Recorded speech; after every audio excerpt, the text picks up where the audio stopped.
Doutor Me Consulta está de volta e agora eu recebo a doutora Tássia Kelly, fonoaudióloga. Tudo bem, doutora? Tudo bem. Seja bem-vinda ao Doutor Me Consulta. Obrigada, viu? Olha, hoje a gente vai falar sobre um tema super interessante, que é o impacto das telas no processo de aprendizado da fala das crianças. Exatamente. E hoje em dia, isso é a rotina dos pais, né? Infelizmente, teve um aumento drástico depois da pandemia, né? Na Exatamente. verdade, tanto para adultos quanto para as crianças. E as crianças, no caso, são as mais prejudicadas, né? Exatamente. Olha, eu vou até falar que estudos mostram que os primeiros anos de vida são decisivos para o aprendizado da linguagem e a exposição precoce e prolongada a celulares, tablets e televisões pode estar associada a atrasos na fala, dificuldades de comunicação, menor interação social e problemas de atenção. A Sociedade Brasileira de Pediatria, por exemplo, recomenda zero tela para crianças menores de 2 anos, o uso bastante limitado e também supervisionado nas idades seguintes. Doutora, eu já começo lhe perguntando como é que funciona o desenvolvimento normal da fala nas crianças e em que fase as telas começam a interferir negativamente nesse processo. Então, a linguagem da criança, ela já inicia ali desde a gravidez, né? Porque a principal habilidade para uma criança é a interação. Então, ali na gravidez, quando o papai e a mamãe ficam conversando com o bebê, né? E ele responde, né? Dando aqueles chutes, mexendo na barriga, já é um sinal de linguagem. E isso já é algo para estimulação mesmo da linguagem da criança, quando Sim. se é conversado. Então, já inicia ali desde essa parte, né, intrauterina. E depois do nascimento, o bebê, ele precisa muito de estímulo dos pais, que são as principais figuras afetivas ali do bebê, para que essa linguagem desenvolva de forma saudável. Então, conversar com o bebê, né? Estar ali frente ao rostinho dele, para que ele possa ver os O bebê entende movimentos. tudo, né, doutora? Exatamente. Vocês pensam que não? Ah, A comunicação dele primitiva é o choro, né? Mas ele sinaliza quando ele tá com fome, quando ele tá com sono, quando ele tá cocô, tudo. Ele chora para sinalizar para a mãe. Então, isso é uma comunicação. Quando a criança não faz esses sinais primitivos, já é um índice de risco. Tanto é que aqui em Boa Vista, quando eu passei a atender aqui, eu recebi muitos bebês, antes mesmo de inteirar 1 ano de idade, por conta dos sinais precoces que os pais já são bem informados atualmente, né? Porque na internet a gente tem muitas informações. Então, eu já recebi muitos bebês para intervenção precoce, né? Das habilidades que ainda não surgiram para um bebê. olha, a gente sabe que não é normalizar o uso de tela, mas assim, existe um tempo de uso considerado seguro para celulares, tablets e até televisão em cada faixa etária, doutora? Se é assim, se é possível que a gente possa colocar dessa forma? Então, como você mesmo citou ainda agora, a Sociedade Brasileira de Pediatria, eles lançaram uma diretriz, né? Depois desse boom aí de aumento do uso de telas, nos principais 1000 dias ali, que são, né, uma faixa etária importantíssima no aprendizado do bebê, que é até os 2 anos, é recomendado que não tenha, evite mesmo, zero Zero telas. tela. Mas a gente sabe, no dia a dia, da rotina dos pais, que é muito É difícil. o cala-boca dos pais, né, doutora? Infelizmente. Tá, menino, vai, pega o celular. É tipo isso, mas infelizmente é prejudicial. Sim. Nesse período é recomendável que não tenha acesso. Depois dos 2 anos, de 3 anos até os 5 anos, é recomendável que seja no limite máximo ali de 1 hora e supervisionado. Depois dali, eles só vão aumentando o tempo, né, de uso, mas sempre debaixo de supervisão mesmo dos pais, porque é muito prejudicial por conta da interação social. Que ali na tela, a criança ela só está olhando outras pessoas interagirem. Ela não sente nada, ela não toca em nada, ela não se move. Então, ela não tem Ela nenhum fica estímulo. hipnotizada, né? Essa que é a palavra. Quase isso. Então, ele precisa de vivências. O bebê precisa viver, ele precisa tocar, ele precisa se mexer, subir, descer, tudo que uma criança gosta de fazer. Então, a tela, ela priva essas vivências. Por isso, é tão prejudicial para a comunicação. E a própria desenvolvimento da fala também, né? A criança fica Exatamente. muda de frente pra tela. Ah, ele tá tão quietinho, olha, ele nem fala acontece? nada. Tem muitos pais que já chegaram no consultório Falou assim, não, mas ele aprendeu o alfabeto, ele aprendeu os números. Mas nesse período inicial, não é a prioridade para essa criança aprender letras e números. Claro. O que é prioridade é o desenvolvimento das habilidades que vão impactar lá na frente, né? Até no seu desenvolvimento adulto também. Tem adulto que não consegue ter noção de espaço porque quando era menorzinho não teve essas vivências. Verdade. Olha, eu tô aqui num bate-papo com a fonoaudióloga, a doutora Tássia Kelly. Manda sua mensagem 991541079. Estamos falando sobre o impacto das telas no processo de aprendizado da fala das crianças. Antes de eu soltar as perguntas, doutora, muitos pais usam as telas, como a gente falou, para acalmar, né, ou até entreter os filhos. Mas como é que deve ser feito esse equilíbrio na realidade, no dia a dia? A necessidade de estimular a comunicação e a interação, além das telas. De que forma deve ser feita? Olha, eu nunca vou recomendar que os pais usem abaixo de 2 anos. Porque realmente a criança precisa fazer outra coisa ali. Claro. Precisa brincar, precisa fazer, realmente experimentar, né, vivências. Ser criança, né? Ser criança. Mas, se por um acaso necessitar, porque eu sei que hoje a criança vai na escola, o coleguinha tem. A criança vai no restaurante, tem TV. Vai em todos os lugares. Então, o mínimo possível. É bom que ele tenha exposição durante a vida dele, mas não colocar ele horas em casa, que é o que acontece. Quando a gente vem no consultório, quanto tempo ele passa na TV?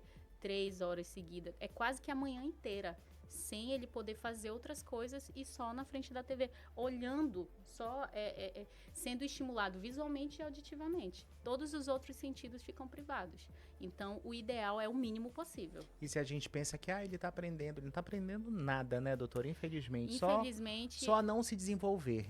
Essa que é a verdade, né? Quase isso. Olha, tem perguntas aqui da Juliana, lá do Asa Branca. Boa tarde, doutora. Meu filho de 3 anos fala poucas palavras, mas sabe mexer perfeitamente no celular.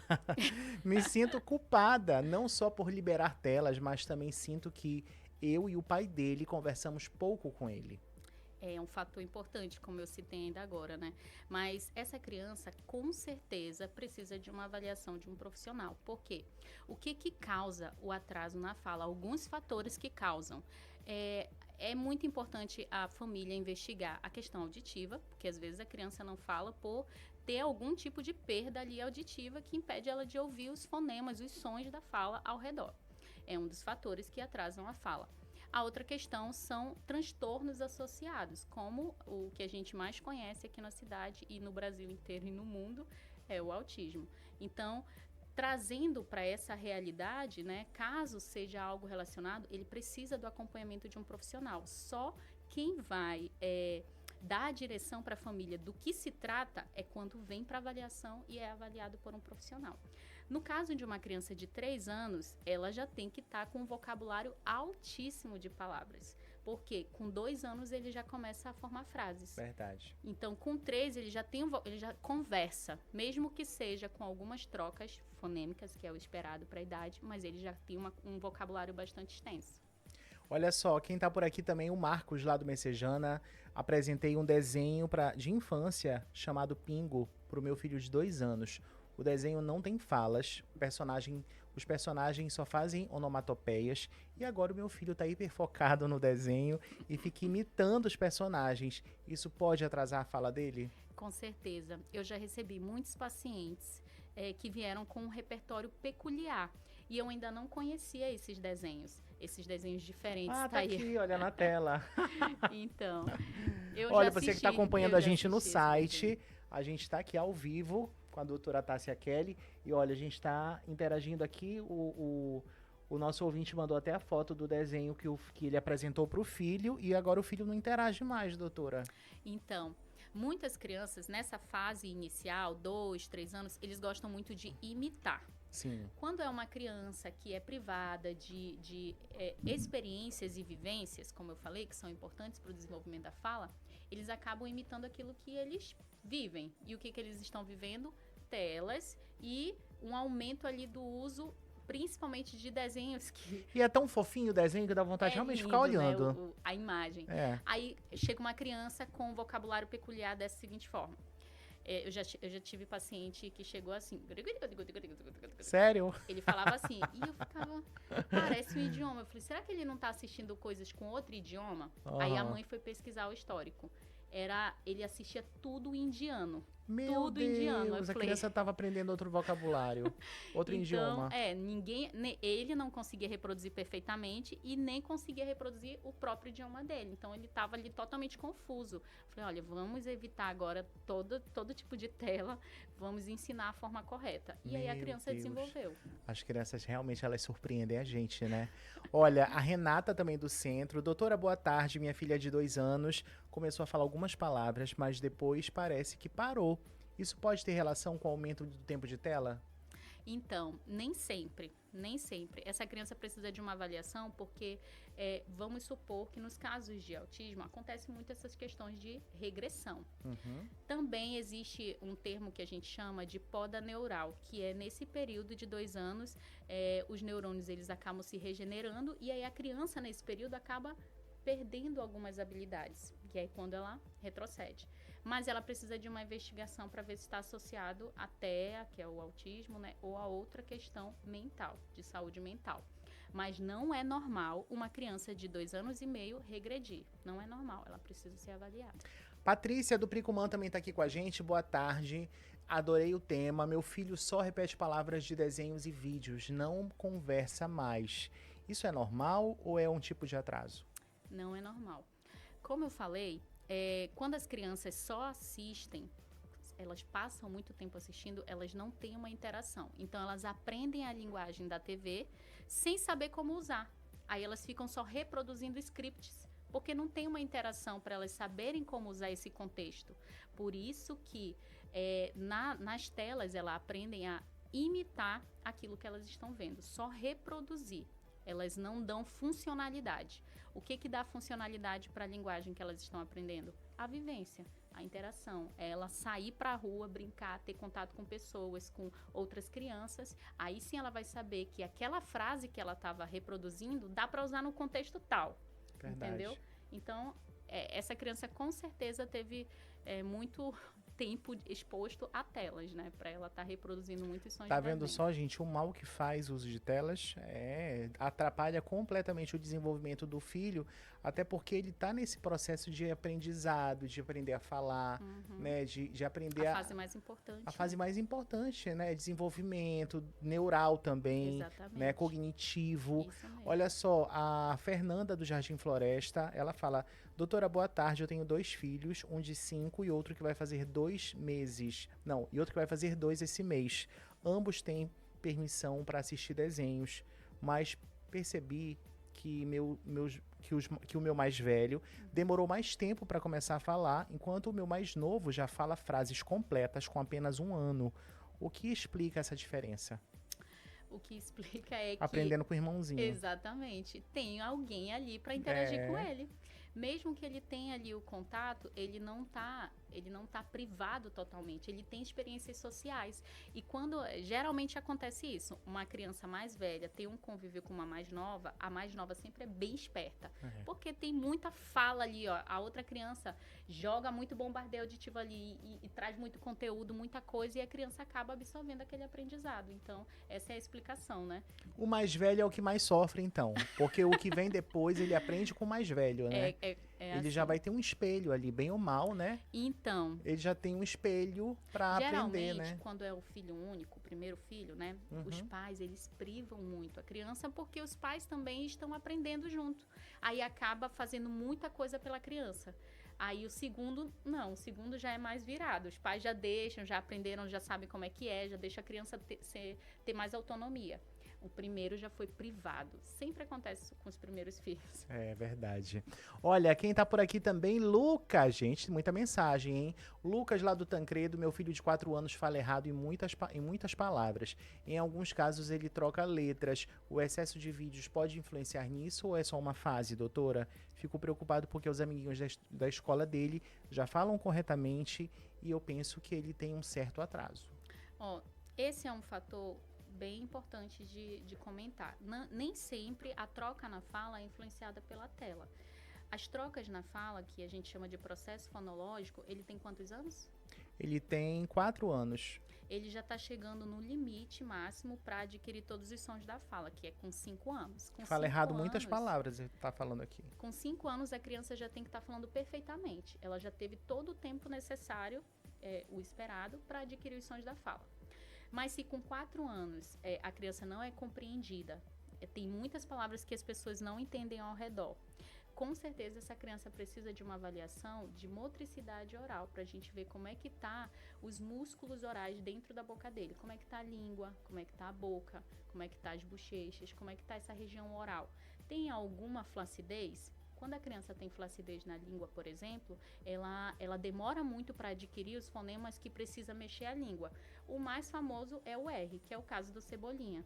Então, crianças que têm flacidez na língua devido a hábitos orais, respirando pela boca ou chupando chupeta, mamadeira, são hábitos que contribuem para essa criança ter atraso nos sons da fala, né?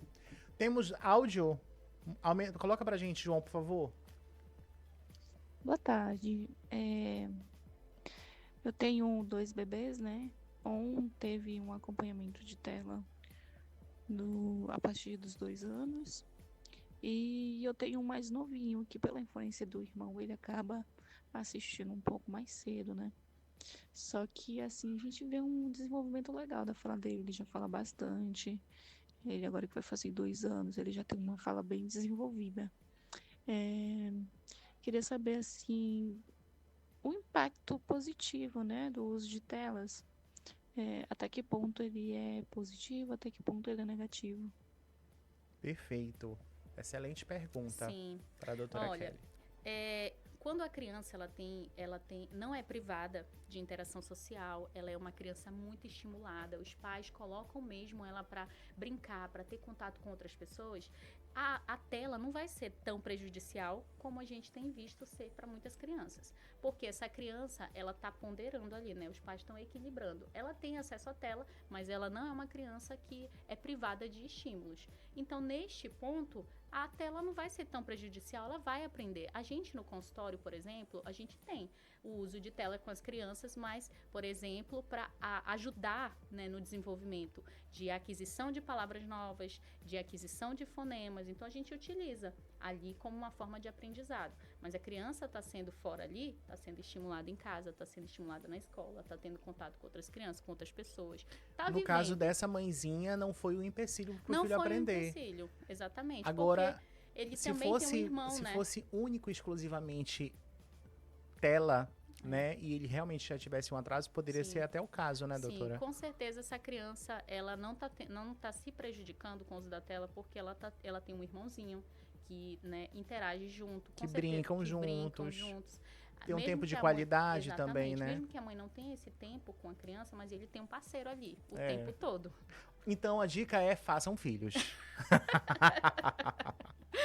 Olha só, quem tá chegando por aqui também, Amanda, lá do Caranã. Boa tarde, adorei o tema, Hélio. Eu me sinto culpada porque eu uso o celular para distrair meu filho de 2 anos e assim conseguir cozinhar ou trabalhar em paz. Esse uso pontual também pode prejudicar a fala do meu filho? Então, depende muito. Eu nunca vou indicar... Quem nunca, né, doutora? Olha, não se sinta culpada, tá, Amanda? Exatamente. Porque você não está sozinha. Essa que é a verdade. Mesmo. Olha, então, nem sempre... Se a criança, por exemplo, for exposta a muitas horas, é prejudicial. Se for por algum momento ali rápido, não vai prejudicar. Não é isso que vai trazer um impacto no desenvolvimento total dele. Então, é o tempo, entendeu? Que precisa ser observado. Doutora, vamos falar um pouco do seu protocolo, dos seus atendimentos lá no seu consultório? De que forma funciona? Fale pra gente um pouco, fale para todas essas mães que estão mandando mensagem.